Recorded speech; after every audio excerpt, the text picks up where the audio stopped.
নমস্কার সবাইকে, আমার রান্নার চ্যানেলে তোমাদের সকলকে জানাই স্বাগত। আজকের রেসিপি ভালো লাগলে চ্যানেলটা প্লিজ সাবস্ক্রাইব করে দিও, পাশে থাকা বেল আইকনটা প্রেস করে দিও, যাতে আমি যখন ভিডিও দেব খুব সহজেই তোমাদের কাছে ভিডিওটা পৌঁছে যায়। তোমাদের করা একটা লাইক আর সাবস্ক্রাইব আমাকে পরবর্তী ভিডিও তৈরি করতে অনেকটা মোটিভেট করে। বাজারের টাটকা পালং শাক দিয়ে যদি বানানো যায় দারুণ স্বাদের পালং শাকের ডালনা, তাহলে তো কথাই নেই। টাটকা পালং শাক, আলু, বেগুন আর বড়ির মেলবন্ধনে তৈরি এই পদটি যেমন পুষ্টিকর তেমনি খেতে অসাধারণ। যারা একদমই শাক খেতে পছন্দ করে না তাদের এই রেসিপিটা বানিয়ে দিলে তারাও প্রশংসা করবে, কথা দিলাম। গরম ভাতের সাথে, প্রথম পাতে বা রুটির সাথে এই রেসিপিটা দারুণ লাগে।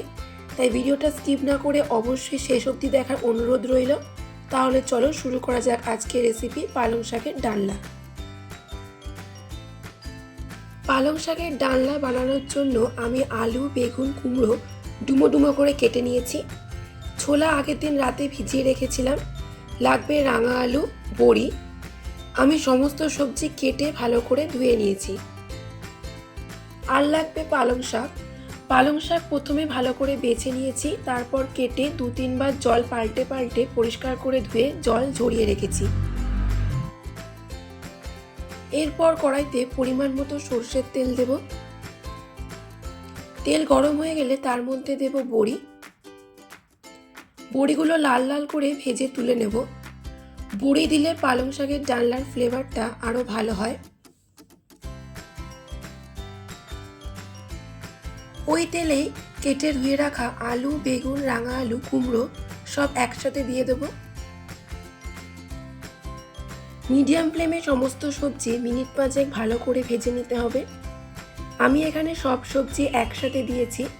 তোমরা চাইলে যে সমস্ত সবজি ভাজতে বেশি সময় লাগে তুলনামূলকভাবে সেগুলো আগে দিতে পারো, আর যেসব সবজি নরম সেগুলো পরে অ্যাড করতে পারো। যত ভালো করে সবজি ভাজবে রান্নার স্বাদ তত ভালো হবে, তাই সময় নিয়ে সবজিগুলো ভাজতে হবে। মিডিয়াম টু হাই ফ্লেমে সমস্ত সবজি ভালো করে ভাজা হয়ে গেলে তার মধ্যে দেব ধুয়ে জল ঝরিয়ে রাখা পালং শাক। এবার সবজির সাথে পালং শাক ভালো করে মিশিয়ে নেব। পরিমাণ মতো নুন দিয়ে নাড়াচাড়া করে ঢাকা দিয়ে দেব 2 থেকে 3 মিনিট।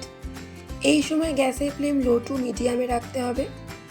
শাক থেকে জল বেরোবে, তাই আর জল দেওয়ার দরকার নেই। ওই জলেই সমস্ত সবজি সেদ্ধ হয়ে যাবে। মিনিট 3 পর ঢাকা খুলে সব সবজি সেদ্ধ হয়ে গেলে দিয়ে দেব ভিজিয়ে রাখা ছোলা। ছোলা দেওয়ার পর কিছুক্ষণ নাড়াচাড়া করে একটা পাত্রে ঢেলে নেব।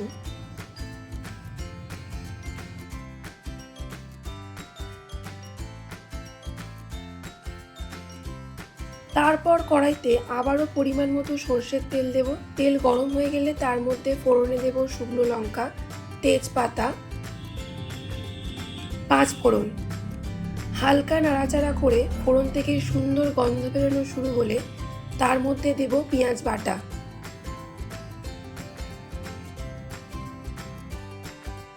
মিডিয়াম ফ্লেমে 2 থেকে 3 মিনিট পেঁয়াজ ভাজতে হবে, যাতে পেঁয়াজে লালচে রং আসে।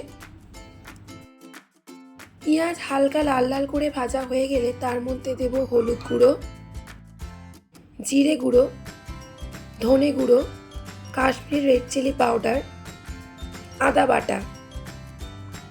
সমস্ত কিছু দিয়ে মশলা ভালো করে কষাতে হবে। যাতে মশলা পুড়ে না যায় তাই সামান্য জল দিয়ে দিয়ে মশলা কষাবো। মিডিয়াম ফ্লেমে মশলা 2 থেকে 3 মিনিট কষিয়ে নেব।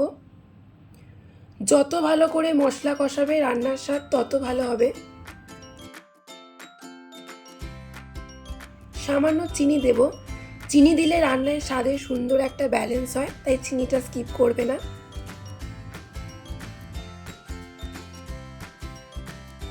দিয়ে দেব 2 থেকে 3টে কাঁচা লঙ্কা। তোমরা যে পরিমাণ ঝাল খাবে সেই বুঝে লঙ্কা দেবে। মশলা ভালো করে কষানো হয়ে গেলে তার মধ্যে দেব একসাথে সেদ্ধ করে রাখা সবজি আর পালং শাক।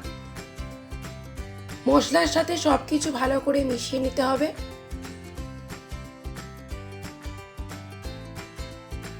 ফুটে উঠলে ভেজে রাখা বড়িগুলো দিয়ে হালকা হাতে নাড়াচাড়া করে মিশিয়ে 2 থেকে 3 মিনিট স্ট্যান্ডিং টাইমে রেখে নামিয়ে নিলেই রেডি পালং শাকের ডালনা বা ঘন্ট। আশা করি রেসিপিটা তোমাদের ভালো লেগেছে। গরম ভাতের সাথে বা রুটির সাথে তোমরা অবশ্যই একবার ট্রাই করো। আমাকে কমেন্ট বক্সে লিখে জানিও তোমাদের কেমন লাগলো। যারা আমার চ্যানেলটা সাবস্ক্রাইব করে আমার পাশে আছো তাদের অসংখ্য ধন্যবাদ, আর যারা এখনও সাবস্ক্রাইব করোনি তাদের সাবস্ক্রাইব করার অনুরোধ রইল। আবার দেখা হবে নতুন একটা রেসিপি নিয়ে। ততক্ষণ সবাই ভালো থেকো, সুস্থ থেকো আর সবাইকে ভালো রেখো।